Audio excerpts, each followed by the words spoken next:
get started.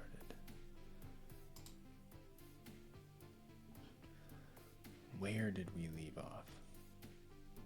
I do not remember. Oh wait, we were working on error codes. Always and forever error codes.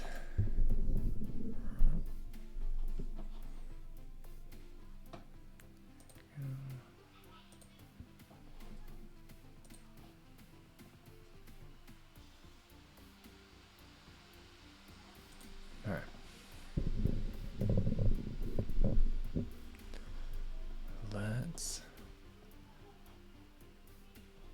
Where were we? We were looking at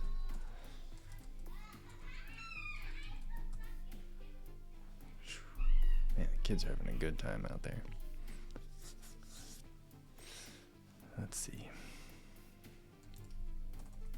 Hopefully we left this in a broken state, right? No, never lucky. Let's see. So we need to go to our test app, OCaml OAuth2 client. Do a quick build here. Good. Dune execute that. And we'll pop over here. And then we'll go to /GitHub. There we go. We can tell it's the GitHub one because it's black with white text, like the GitHub icon. Right, maybe the GitHub icon is white with black. It doesn't matter. Moving on. So we do this. I don't know that this matters, but I'll take this off screen for a second.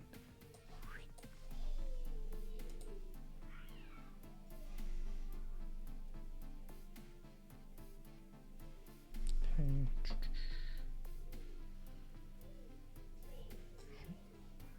this, where'd you go?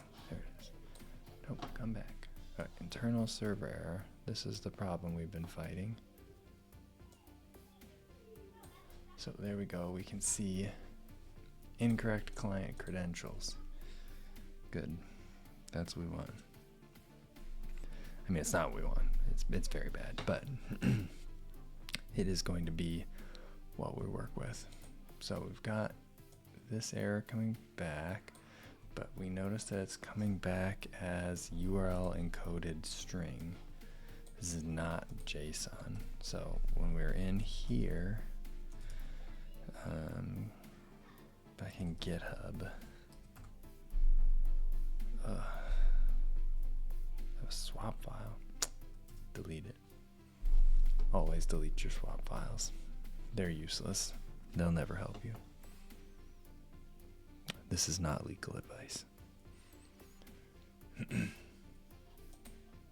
Alright, so we've got our token response. This would be what the token response would look like if it came back as JSON, but we are not going to be unwrapping this as JSON. We have a different problem. When this comes back, we need to de-URL encode it. So that's what we were looking up last time, was does URI have a way to convert query params into something?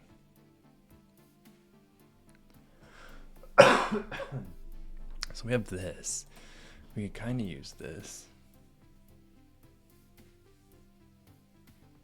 because we get query params up here. Wait, where was it? Right here.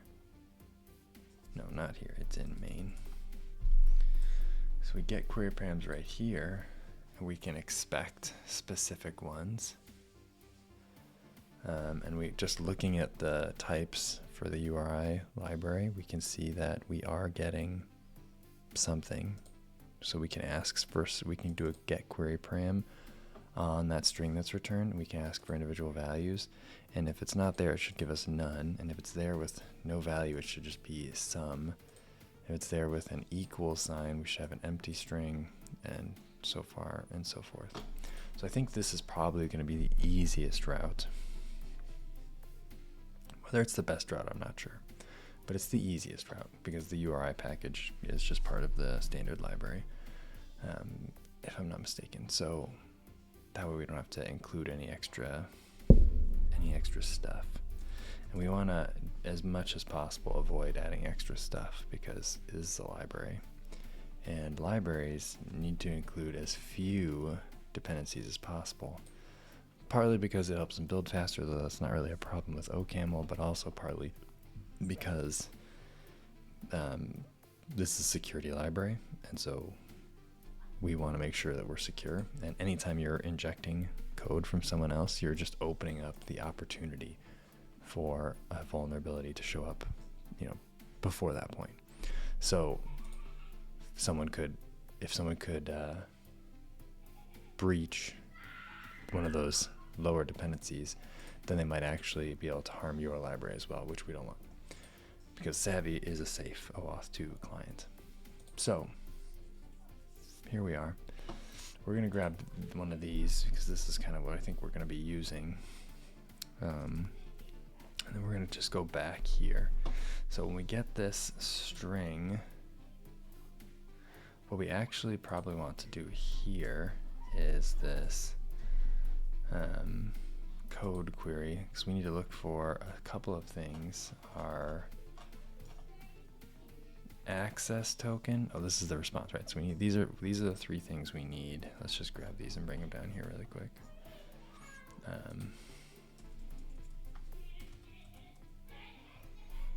So we need an access token, a scope property, and a token type. So we are gonna just kind of take a quick peek for these.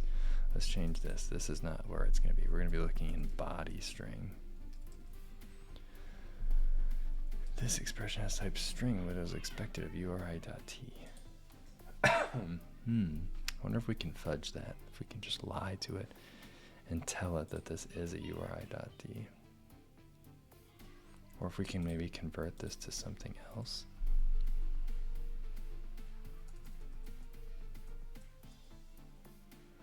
What all can I convert this to? Ooh, what is a string list? What happens if I do that? I'm a little curious actually. Let's pop over here. Let's cancel this guy. Let's just modify Savvy in here. We'll drop in here. We'll come to the bottom. What if we make this toString list? What does body become then?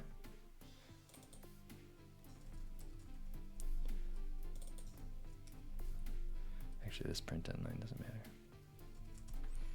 Some of these are unnecessary. Like, we made it. Alright, so if we do that, oh wait, shoot. As type string, oh right,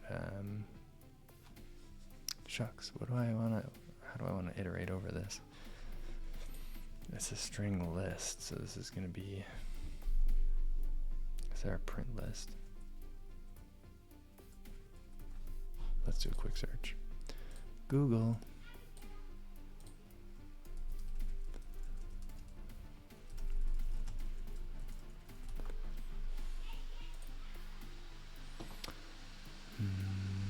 Just create a print function. Yeah, okay. There's not like a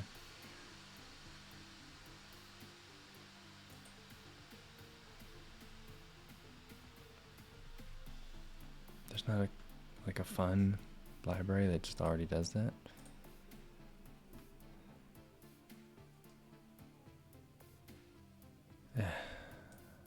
Okay, well, I guess we'll just, this is fine. I didn't want to do this, but whatever. So we'll just have a recursive list printing thing. So it's just going to take, so the function keyword just means it's going to have one argument. And it's going to immediately pass that argument into this like match clause here. And if it is an empty list, it's going to return a unit. And if it is a list that has any elements, I think we probably actually want to add another case here though. For, where am I clicking here? If there's just X, right? Then we want to print out printf. Why is my LSP not working. Oh, print F. There we go. Print F. Percent. Oh, this should actually be a string, not a digit, so that's also wrong. So let's make this a string because it's printing. What? This expression has type string unit, but expression respective type unit. Oh, I've got to actually pass it X. Haha. There we go. All right, so now, excuse me. So now we've got our little recursive list printer. Again, I didn't really want to do this. I was hoping that there was just like a module, like a string module or a list module that had a print function, but maybe there is, and I just don't understand how it works. But it didn't come up really quick on Google, so we're moving on. So it's going to take a list. It's going to match that list with either empty list, a list with one element, or a list with more than one element. If there's no elements, it's going to return unit. Cool, fine, whatever. If there is an item, a single item, then it's going to print that item to the screen.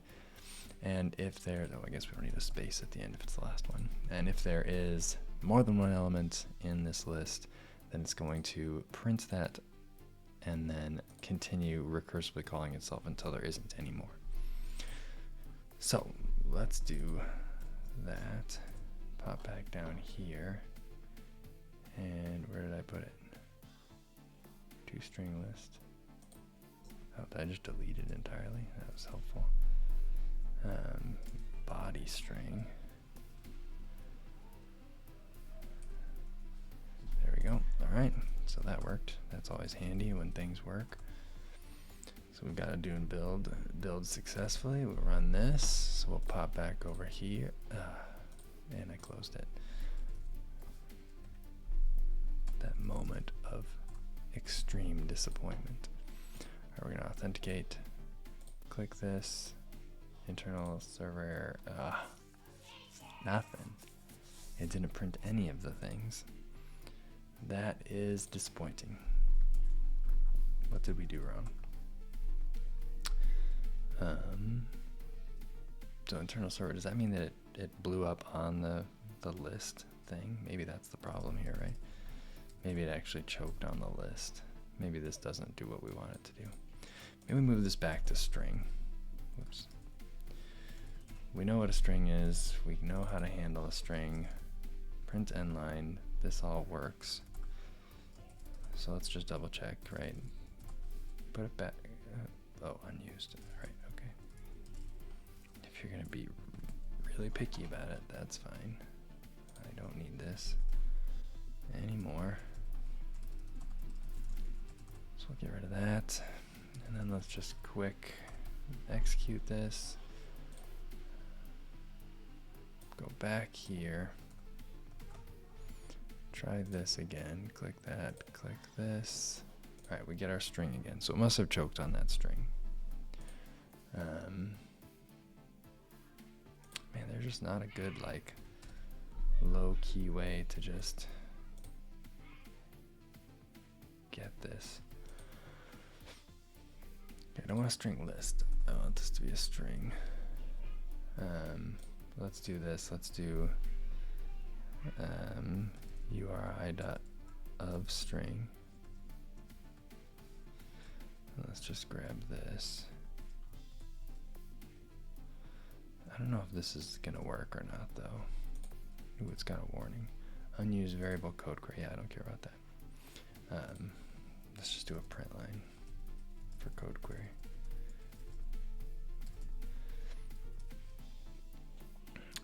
This has what? Oh, right. They return options. Okay. But whatever. Right now, we're not gonna. It's fine. All right. So we got code query. We don't want to look for code though. We want to look for access token. And we're gonna want a couple more of these because we're gonna want. We're gonna call this access token query. We're gonna call this scope query. We're gonna call this token. Oops. Token type query. And we're gonna look for those here. Oops.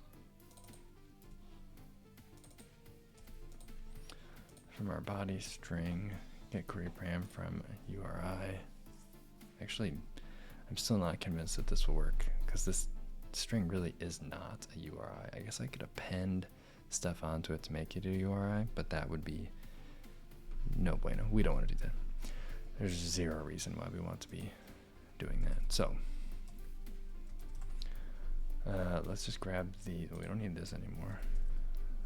So let's grab these and let's pop back over here and let's just drop these in here and just take a look and see if we can, if we're getting what we expect.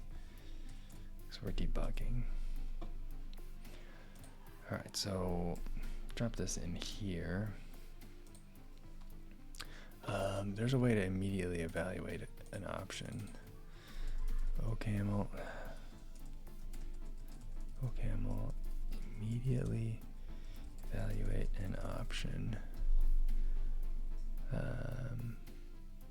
don't want to do the pattern matching though. I just want, where is it? Using functions from the option module. Oh, right here. Yeah, the option module provides functions like value and get that can be used to immediately evaluate the option's value. All right. Is that true? We'll find out. So let's do, actually, let's just wrap all of this in a big warm hug of a parenthesis, and we will do option dot value with a default otherwise. Okay, cool. So we'll do that, and then we're going to give it a default value of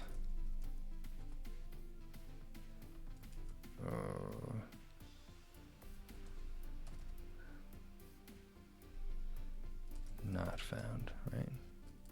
So we'll call that. So let's do that for all of these. Not you. Right here. And then right here. You gotta get those full hugs.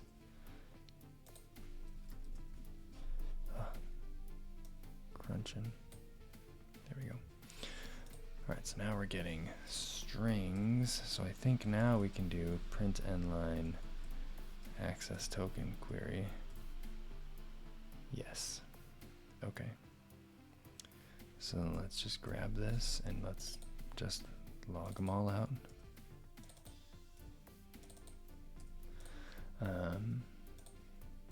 But this won't work necessarily right away because right away we're going to have the error type.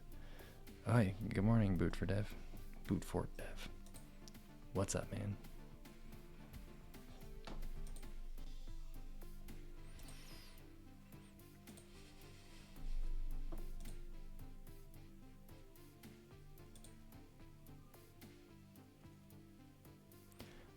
Alright, so we're just printing these out, but we're not going to have these initially. We're going to have that error because we're building error handling right now. Just having you as background while I work. Very nice. Let my deep voice lull you into a sense of flow state. Error query, error description query, and error URI query. Okay. Error query, error description query, error UI query. Boom. Alright, so we've got these. So then let's grab these three and we will print them out as well. I should do printf, that way I could make this look a little bit more interesting. But it's fine, we know the order that they're in, and that's what's important. Actually, let's grab all 6 of these, because I think we want these here.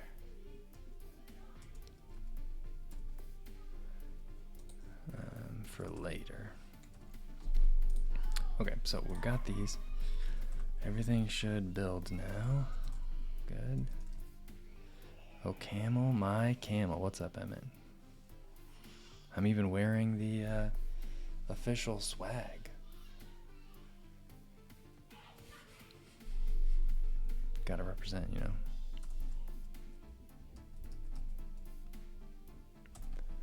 Alright, so we build, we run, we try it out. Back to GitHub.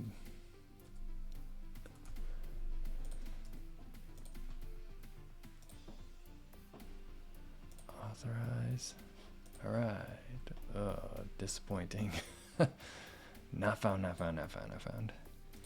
Okay, so that did not work. I tried to just cheat the system and just pass a query encoded string in and just see if I could get uri.get query param to snatch my values out for me, and it did not work, which is disappointing. What's this one? Do we have some like S expression thing that we can do?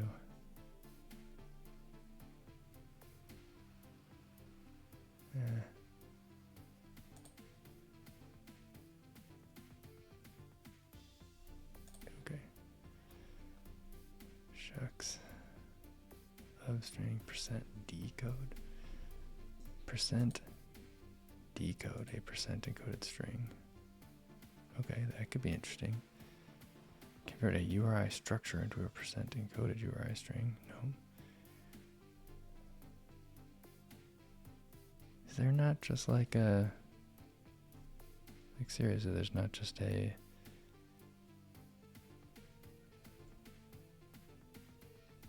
snazzy way to just turn a URL encoded string? I need that. Actually, wait a second. Hang on. What all do I have in here? I have form encode. I don't have a form decode. Dang. I guess we could just build one. Like really, we just need the opposite of this. Like that's all we need. Generate URI form encode.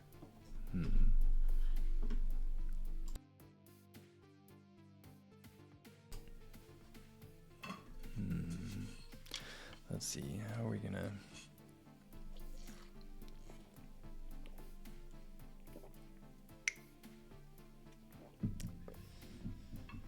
How do we convince this?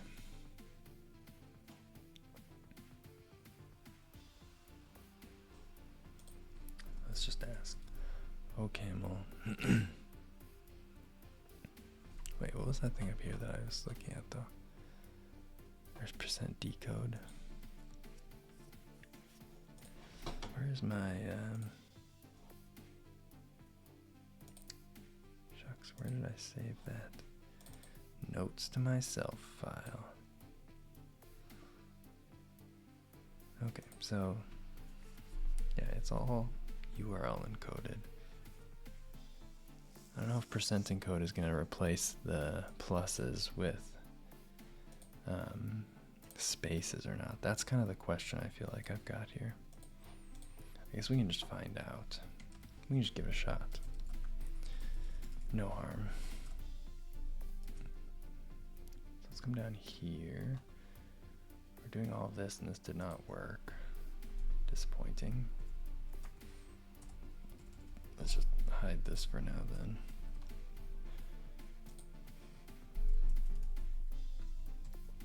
Print end line.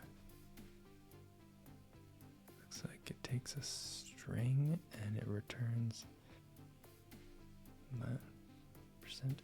Oh, percent decode takes a string, returns a string. Okay. Let's do URI dot, what is it? PCT decode body string. Okay. Let's see what that gets us.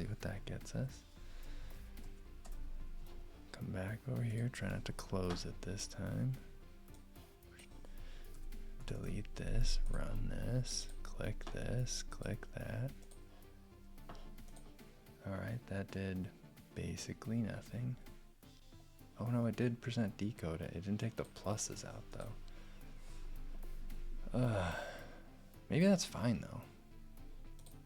You know what? What if we do just write our own form decode? Form decode. P. We went with P before. We'll use P again. I really like that the OCaml docs use F and U as their first two arguments for everything.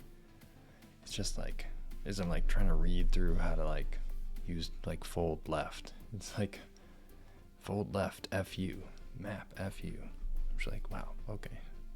Seems a little forward. All right, so let's see. Let's say let decoded equal URI dot PCT decode P in. No, why would you do that? So then we've got decoded. So then we want to replace. Or can I split on?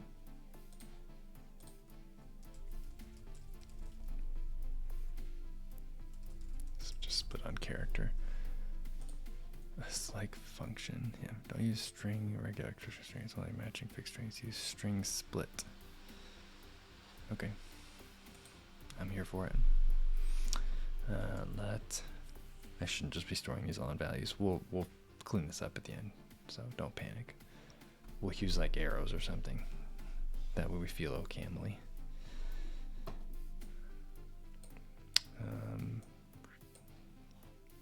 So we'll do let, I don't know, spaced equals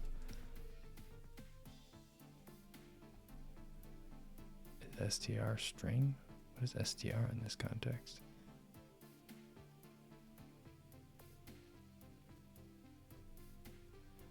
String split on character. Right there. Split on character. Okay, cool. What does that return, actually? I should have looked at that. Split on character returns a string list. Okay. Good. Excellent. Love that. We're essentially just doing the opposite of this, right? We're going to split on... Oh, I don't actually want to split on plus sign. I want to split on ampersand. Whoops. Split on character.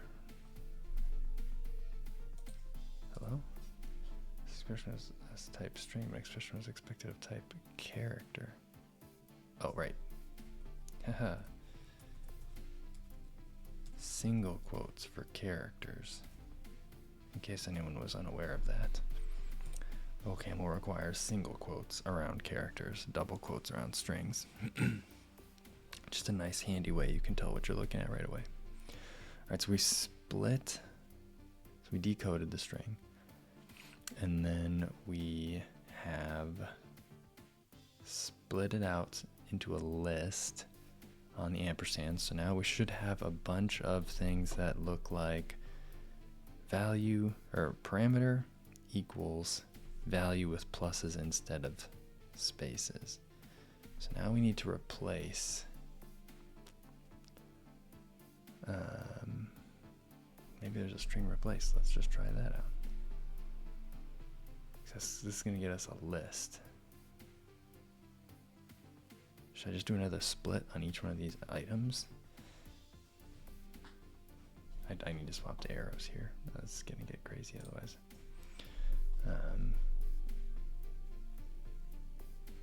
So P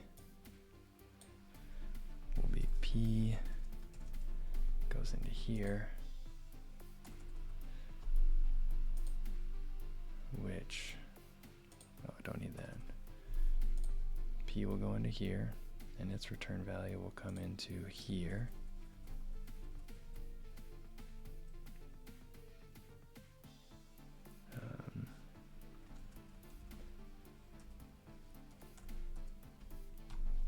P will come into here.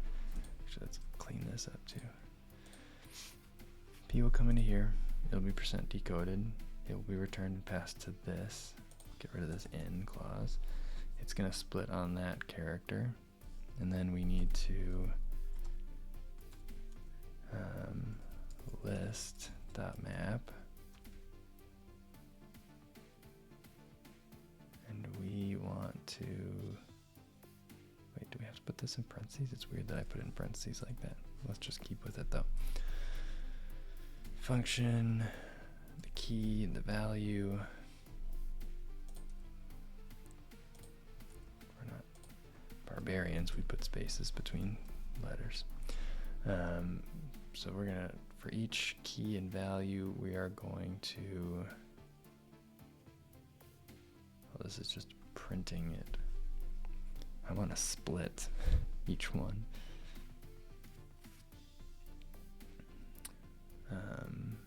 Well, first I want to replace. How do I replace character? There's probably a string function for that, right? String dot replace. There is not. Split on character.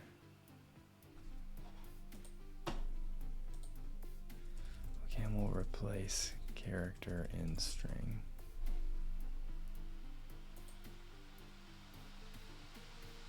There's not a init length of bytes. Alright, what's this? No, there's not. It's just creating my own function. No thanks. Surely there's a way to just do this. I'm typecasting a lot. Help. Wow, that is a cry for help. New function to do, replace neither stdlib nor exlib nor ocam already have functions to replace a substring with another string globally. Oh, well, that's unfortunate. Of course, this is 11 years old, so maybe that's not true anymore. I'm writing an OCaml project. Blah.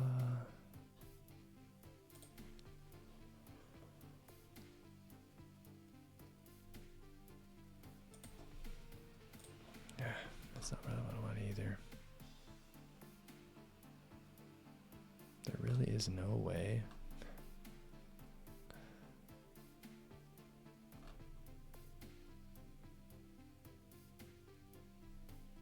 String fold left. Replace character in string. String, old character, new character. Okay.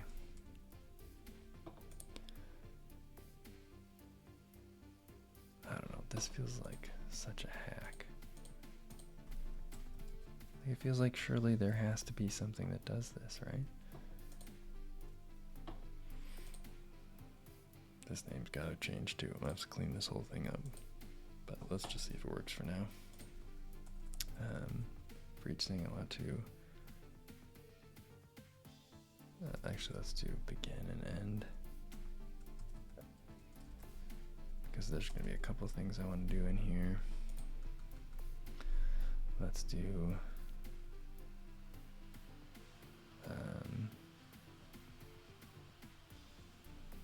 we split this into a list. So each one of these list items is a string that has the property name, equal sign, and a value. So I want to replace character and string of value. I'm going to pass in string, which is our v, old character, which is going to be a plus sign, and new character, which is going to be a space. I'm going to do that. Does this do this in place, or does this just return the string? Got a string, got else. Where's the base case? If I is greater than or equal to string length, then return the accumulator. Okay, so this is going to return a new value.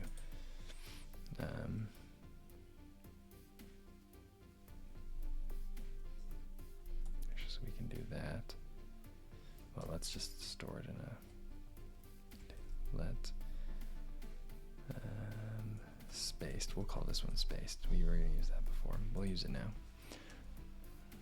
What on earth? Am I using spaces instead of tabs? There we go. Let spaced equals that. want to break this up again. String split on character. I want to split on the equals character spaced.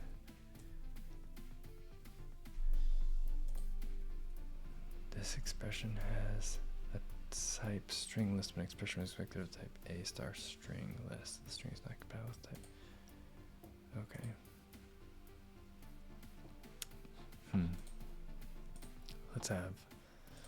Let's have this evaluate our poor job here.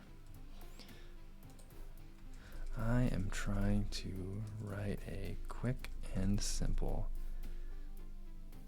I don't know, URL encoded string parser. Parser. I have this so far. And I want to parse a string that looks like this. And let's grab this from down here really quick. Oh wait, I've got it all messed up. Hold on.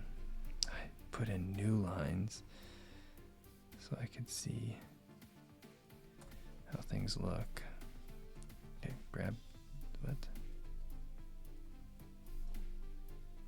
Grab this. Put this here. Let's see what Gemini says. We love to ask the robots things. Alright, while that's thinking, let's look this over. So we're taking in P. We believe P should be a string that's going to look like that big URL encoded thing. We're going to put it into the %decode, which should theoretically return a string. So this is going to pass this to this function. It's going to return a string. That value is going to be passed to this function, which is going to go here. So it's going to be string split on character, that, and we're going to be taking that %decoded string and unwrapping it.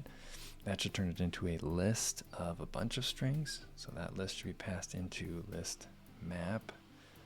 Because again, you can see how it's used up here, right? P is being passed as the final value, and this function is the first value. So here we're passing that result of splitting on car, that array is being passed to, or that list rather, not an array, being passed to this function. Oh, I don't have a closing parenthesis. That's my problem, I think. Well, that at least solved one problem. I still don't know why it thinks the type is wrong. Not that one. It looks like I'm on the right track. Oh, that's nice. So generous of you. Holy smokes, what is all this?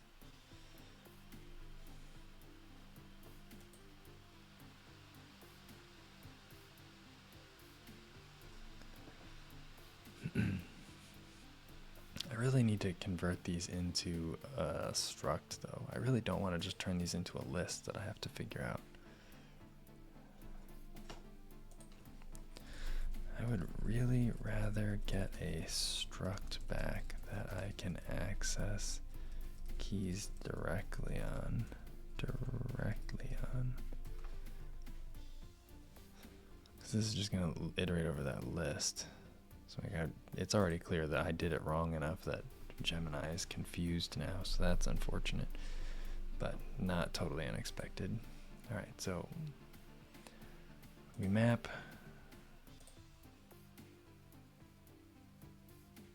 Ooh, a hash table instead of a list. This will get access values by their string keys, which is closer to the struct-like access you're looking for. Okay. Wow, there's so many comments in this code. You can tell it's AI generated.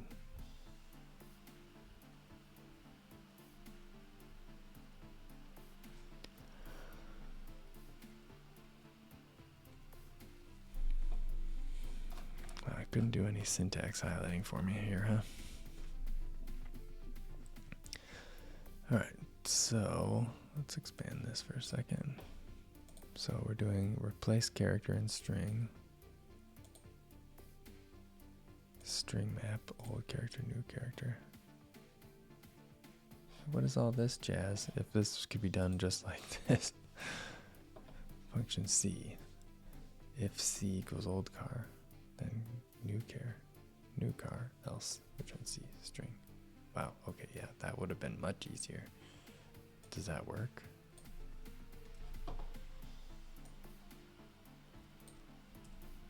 Doop. It does work. Oh, wow, okay.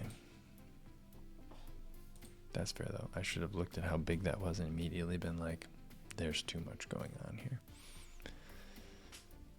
Alright, so form decode. This is enormous. Let's just copy the whole thing so I can get syntax highlighting over here. Okay, this is not working anyway, so we're just gonna drop this in here. Wow, yes, this is very large. Alright, form decode. This function to parse a URL encoded string into a hash table. Okay, let's read. So it's going to take form decode. It's going to take p, which is a string. This shouldn't be necessary. Actually, this probably is going to actually slow us down if we do this.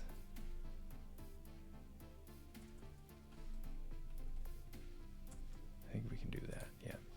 Form decode p is going to return a string hash table. We'll keep this in here, though I think this also can be removed. I'd heard somewhere that for OCaml, explicitly stating your types actually slows things down because it's going to try to mash things into that type when you can just kind of let the types be evaluated at compile time and it's faster. So we may remove that. Function to parse URL encoded string, a query string, into a hash table. So it's going to create a new hash table to store the parameters in. The initial size is 10, is a hint, and doesn't limit the table's capacity. We can actually probably set this to be anything we want. We'll leave it at 10 for right now, just because it's going to be useful for later. We're going to handle empty input strings, return empty hash table. If the string of p has a length of 0, then just return an empty hash table. Okay, is that something that we want to do? I think that's probably fine. Otherwise, then we start doing all of the actual logic here. We're going to do a string split on character, which is ampersand. So this is going to split the string into a list, a list of strings, and each of those lists of strings is going to have, you know, a key and then an equal sign and then a value with plus signs in it in between. I noticed they've got plus sign removal happening down here, so that's good. So we're going to split on ampersand to break into a list. Then we're going to filter out any empty segments that might result from and, or trailing leading ands. What? When would this ever occur? So it's filtering out, taking each list, it's going through each list. Oh, excuse me. It's going through each list, and it is passing that list's value into a function, which is just checking to see that the function length is greater than 0. If you had two ampersands right next to each other, then you'd end up with an empty list because that would be what would be between these two ampersands, because you're splitting on characters, so you're creating a list of values that is every value in between or after or before the first and last ampersand, right? So if your values look like, you know, something equals test ampersand something else equals blah ampersand hello equals world ampersand test equals test, right? So when it does the splitting, it's going to split this split on character is going to grab this part, then it's going to grab this part, and then it's going to grab an empty one right here because there's nothing here. It's going to return an empty list, or an empty list item. It'll just be either an empty string. Yeah, I think it'll be an empty string because we're expecting strings. So this will just return an empty string. So that final result would look something like, you'd have something equals test, and then you'd have something else equals blah. Oops, it'd be a string though. and then you'd have an empty string, and then you'd have hello equals world, and then you'd lastly have test equals test. So that's what this is gonna do to a string that looks like this. So get rid of that again. So that's what's happening here. I'm still confused about what situation is gonna arise that we have 2 ampersands in our string, but we'll just give Gemini some leeway here. Then we're gonna process each segment, which should be, in a perfect world, a key equals value string, like we saw just now. So we're gonna iterate through. We're gonna take each, because this is where this function is, this whole thing, right? This entire thing is all this one big function. So we're gonna pass each of the not filtered out list elements, each one of those ones that looks like, that looks like hello dash world, or hello equals world. So we're gonna take each of these and we're gonna pass it into here, and it's gonna call this function for each one of these values that looks like this. So which is where it's calling pair string. So it's gonna split the segments into a key and a value part. So we are going to look for the first equal sign to separate key from value. If no equal sign is found, the whole string is considered a key with an empty value. Okay, that's smart, that's good.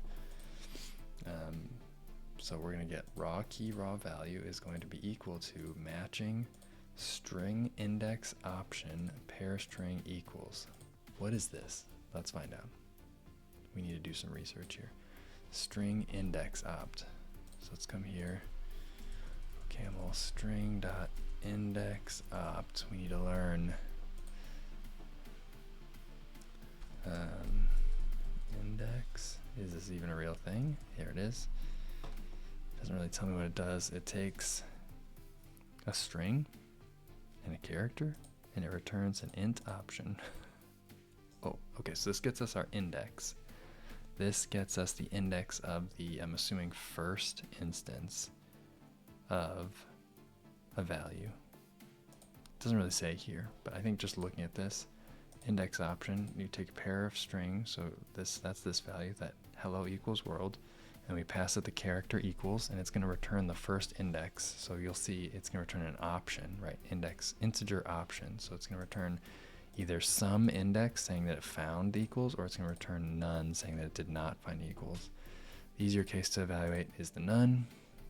In the none case, it's just going to assume that it's a key and that there's no value, and it's going to create its own empty string value. So that's good for us. That'll work fine.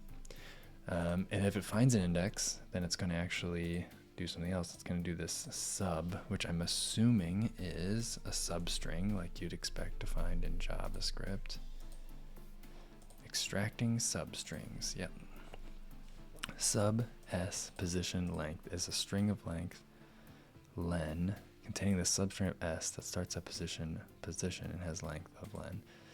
So it's going to take our string that we want to grab from, pair string. It's going to say what position to start from.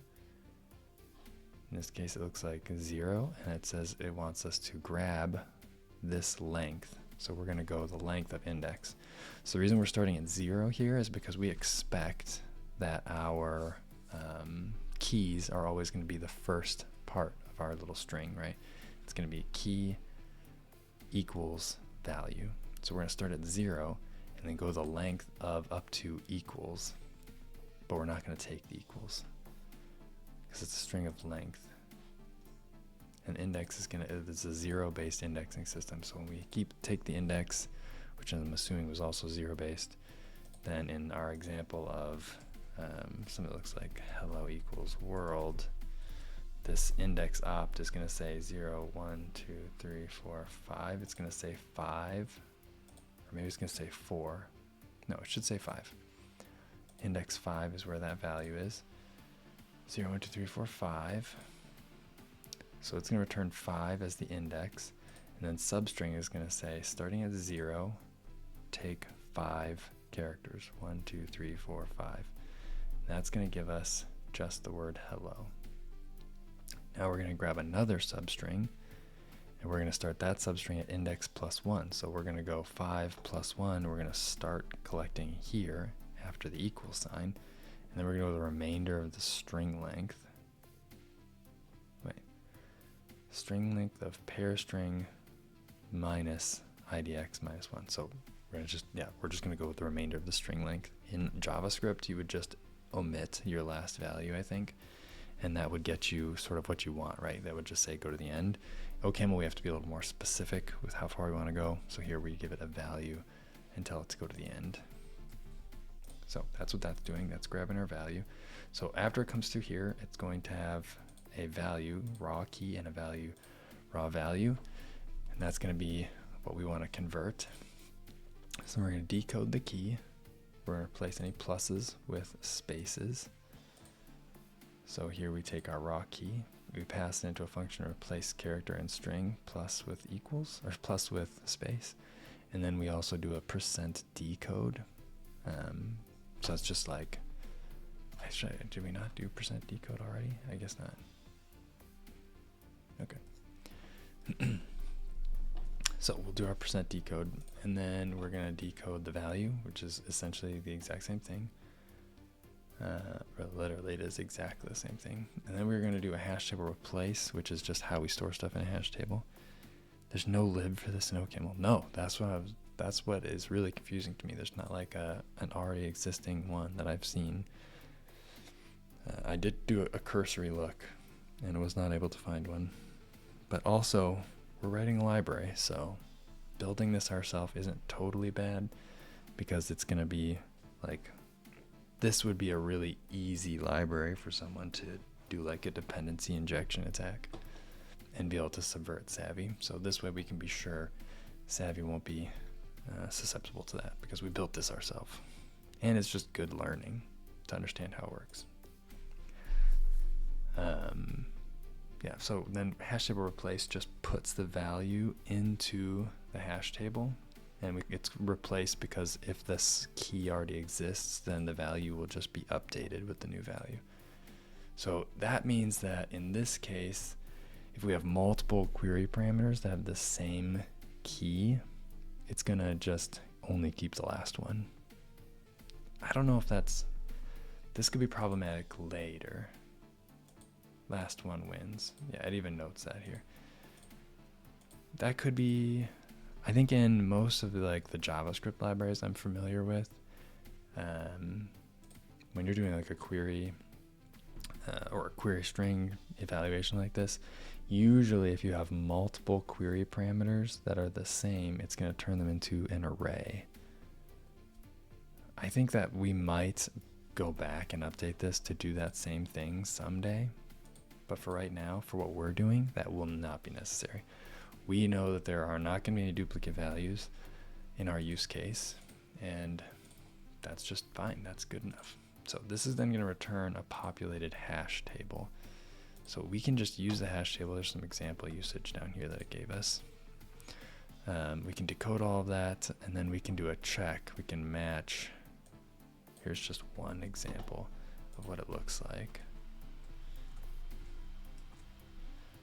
Right, if we were using this inline in a program, we'd have our hash table find op decoded params table. We'd look for the error description string, error description key, and then we'd match it with either some description or we'd match it with none. We didn't get it. And we can use our option.value here as well. Value code should not content equals sign.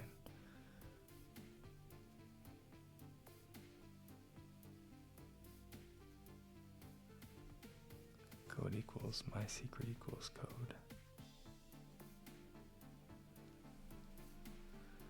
What should not like code? Should not content equals equal sign, right?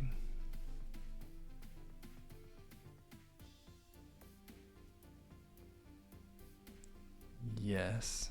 In a version where you have code equals my secret equals code, then code would be the key and my secret equals code would be the value. I don't know if I don't think what we've built would handle that case very well though, because it would be expecting an ampersand between those two equal signs somewhere.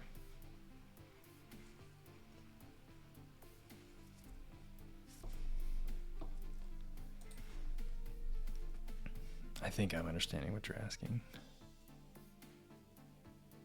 Yeah, code equals my secret code in quotes.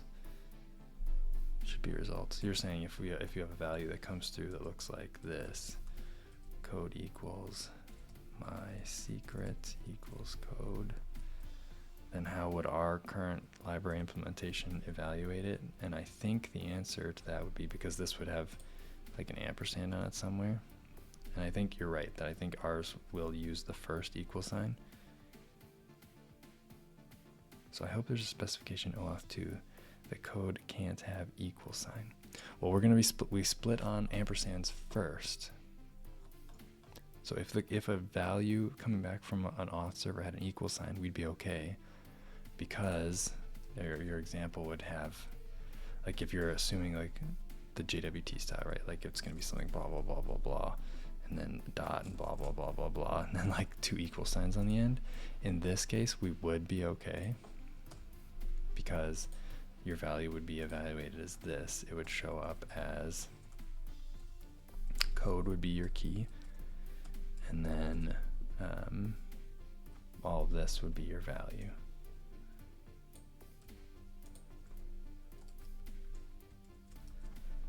Right?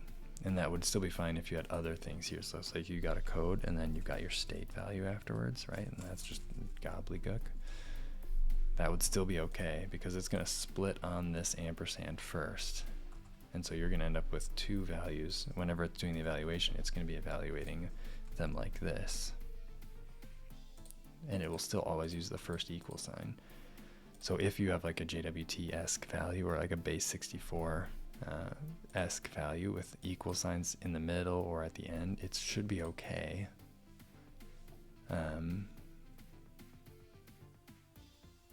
Because it's going to only use the first equal sign. Actually, I think these could be anywhere. I think you could even have them up front. And I think technically it'll take this value, this equal sign, and it's going to return this as your value. Right there. But that is a really good question. That's a good catch.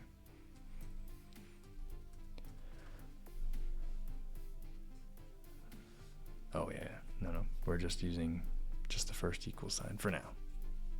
We may have to come back and update this later. I'm not sure. We'll see what happens. All right, but this is how we're going to use it. So we're going to have these. Actually, let's just take this one directly to GitHub. I think we already have utils over here, right? So we've got function body string. So we can do, oh shoot, what did we call this? Oh wait, we can do this. Wait, what did we call this function? What does it call this function? Form decode. Yeah, okay. So let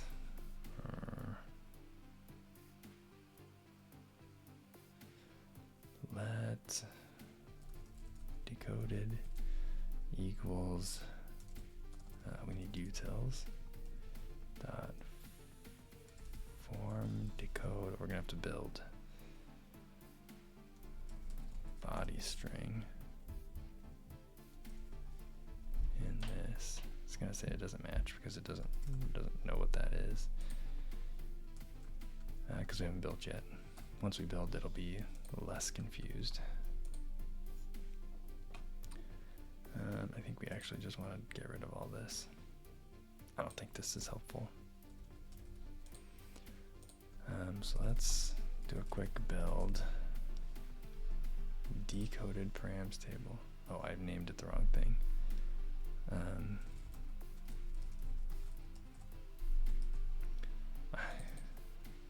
Let's just call this decoded. Okay, doing build. Yahtzee. Alright, so we got that. I feel like I should probably like put all this on a branch so I can just move it over to our test app easier. Actually, everything builds and it doesn't actually impact anything. Whoops. it's fine. All right, so this decoded is going to check body string for error description. I think we could probably actually just look for error first. I think I just grabbed a random one. So if there's a description, then it's going to say, what are all these spaces for? Whoops. It's trying to do some weird, funny formatting for us. It's going to say error. Is that passing description? Otherwise, it's going to say error description not found.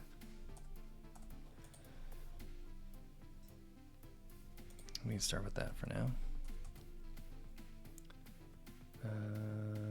Actually, I think we can do some of the stuff down here because we aren't going to need this anymore. This JSON parsing is just going to go away because we don't actually need to do any JSON parsing because this is not a JSON parsable thing.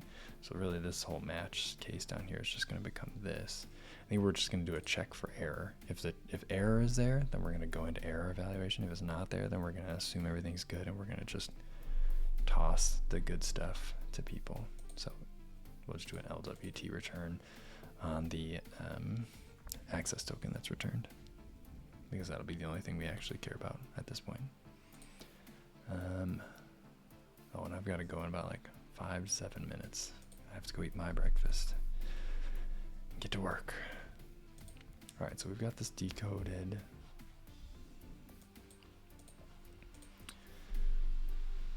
And we are going to, we're checking for error. Whoops, so we can rename this error not found. So that's good. You know what, let's just do it. No one's using this library yet. And it doesn't even matter because we do it by releases. So I'm the only one working on it. I'm just going to talk myself out of creating a branch right now. Let's see, start work to handle GitHub's query string response. Push that up. Don't steal my password. Alright, so let me come over here. Let's cancel this. Let's go into vendor savvy. Have we made any changes in here? I think we made a bunch of changes. Wait, why did I make changes to main?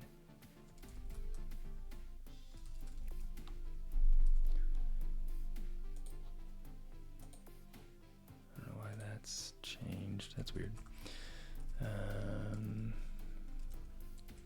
We'll just reset this. I'm gonna do a git pull. Cool. Oh, I guess those main and yeah, that was from yesterday. Okay. So then we'll back up.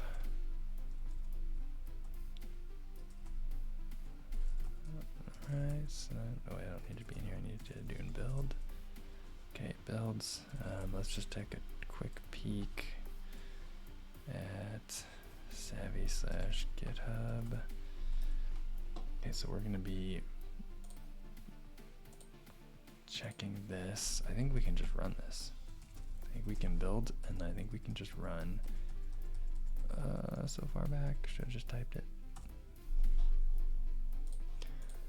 Now let's come back over here. Click on this. Wait for GitHub to catch up. Click on this. Okay, internal server. No, nothing was returned. Shucks. I thought for sure that would. We're still getting an internal server error, and we're getting it before that point, though. It has to be before that point. It must be breaking before here somewhere. Two-string body. I've decoded the body.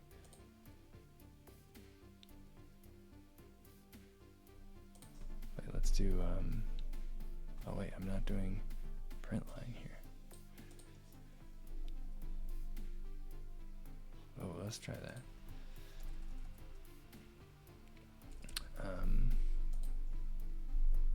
Let's do print inline decoded. What? it's returning, wait, isn't it not returning just the error? Key error, description, oh, decoded, yeah, form decode, body string, match hash table. Oh, let's just, instead of making a tuple, let's just unwrap it right away. Decoded key, decoded value, like that. Does that not work? I meant value decoded. Did you mean code?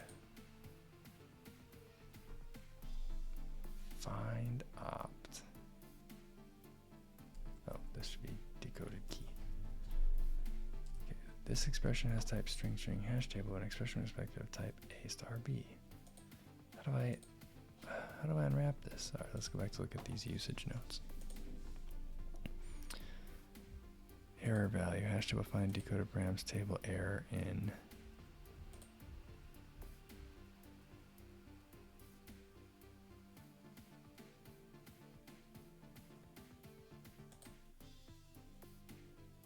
Yeah, hash table find out. Match hash table decoded parameter. These are find op versions. Iteration over all key value. Expected outputs. This is probably what I want up here. Maybe we should just swap to this version. Raise is not found if key doesn't exist.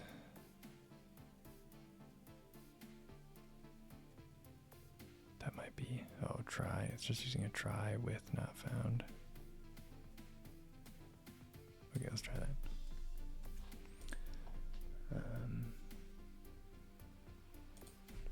Well, let's separate ourselves out here a little bit. Oh, the formatter's just not having it.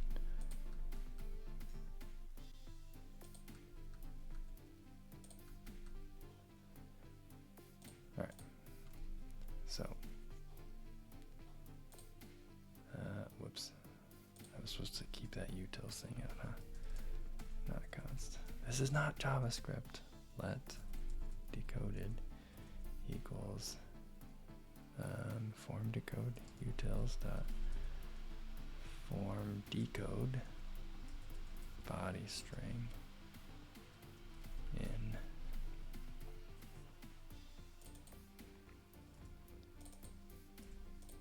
okay.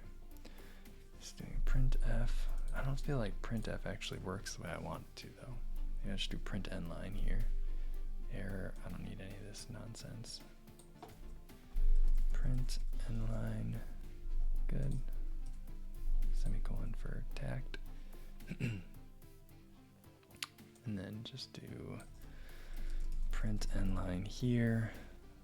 That way we're for sure gonna just be doing the same way. Don't need this new line at the end because we're gonna add our own end line. Don't need these weird extra spaces because reasons. So let's try that. Doing. Alright, so let's see if that at least authorization failed. State value did not match a known session. Oh yeah, okay. GitHub. Click on the button. Can't just refresh the page. We're too good for that. Incorrect client credentials. Nice. We did it. We got an actual result from that. Okay. GitHub.ml. So this is how we're going to use it. I don't love this particular one. But what if we put error found to be access token? Let's find out what does it look like when it doesn't work out. It does work, right?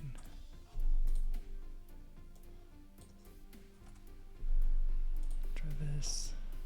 Click that. Key error not found. Okay, but it doesn't eject us from the program or anything. I think we can handle that case pretty easily. All right, so we're gonna create this decoded version. still not positive that I love the hash table approach, but we're going to work with what we've got.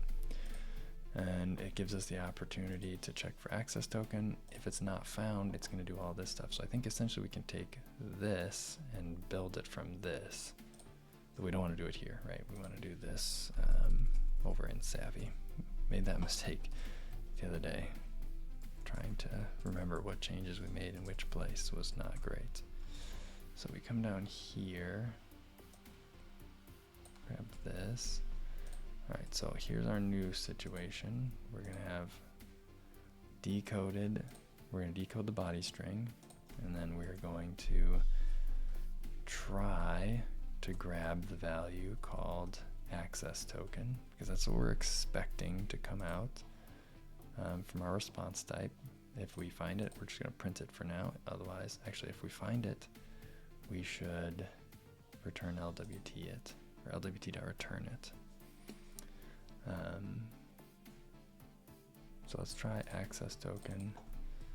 We'll call this token.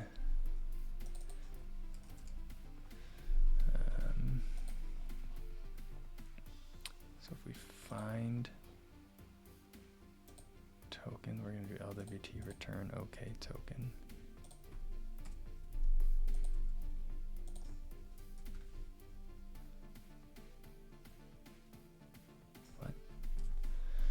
This expression has type string A result LWT. The expression is vector type unit because it is in the left hand side of a sequence.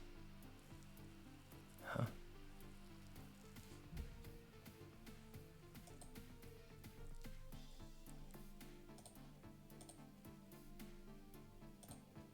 Those are because I'm all wrapped up inside this parenthesis, this warm parenthesis hug.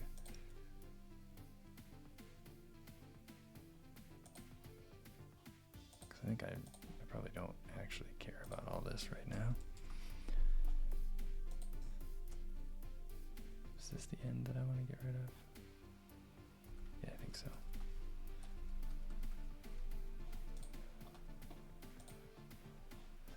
Okay, now it's, yeah, that's expecting a result. So if we don't find it, then we can instead print endline key not found, and then do a LWT.return,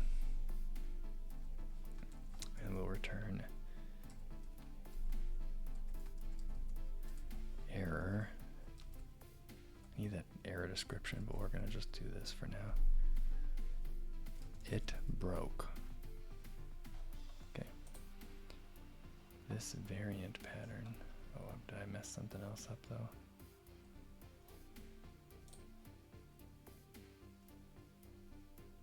Begin and begin, begin and begin and end. No, that seems right. 1, 2, 3, 4, 5. 1, 2, 3, 4. Oh, maybe I want this up here then. There we go. Took out too many ends. You gotta leave some ends in there. Wait, why is this all underlined? This is not right still. Excuse me. Exchange code for token. String. Blah is not included in exchange code for token. Token response string. We're expecting something different in the MLI file. We're expecting a token response, but this is just actually going to be a string because we don't have the ability to get token response. But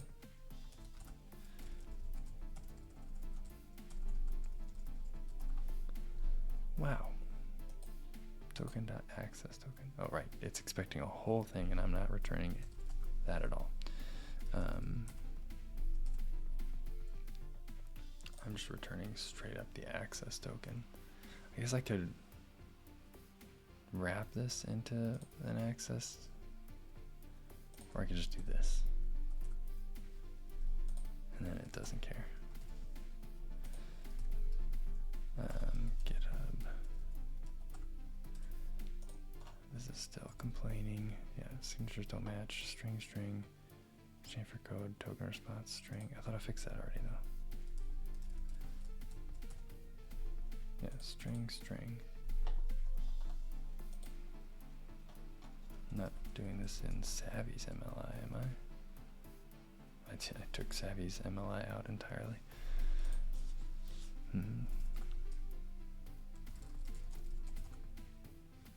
Signatures do not match. This is still bad. Compatible with token response. GitHub ML line 95. 91 and 125. Okay. Let's go to 91. Ah, we missed one. It's been declared twice. Cool. Everything builds now. Holy smokes. I gotta go though.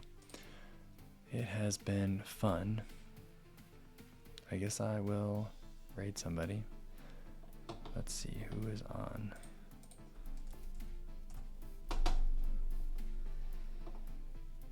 Oh, TJ and the Prime are on.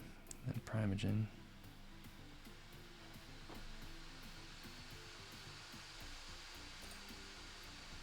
I just want to copy his name.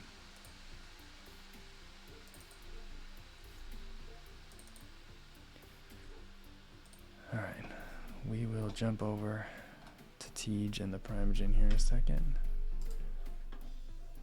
It has been great hanging out with you guys though. Thanks for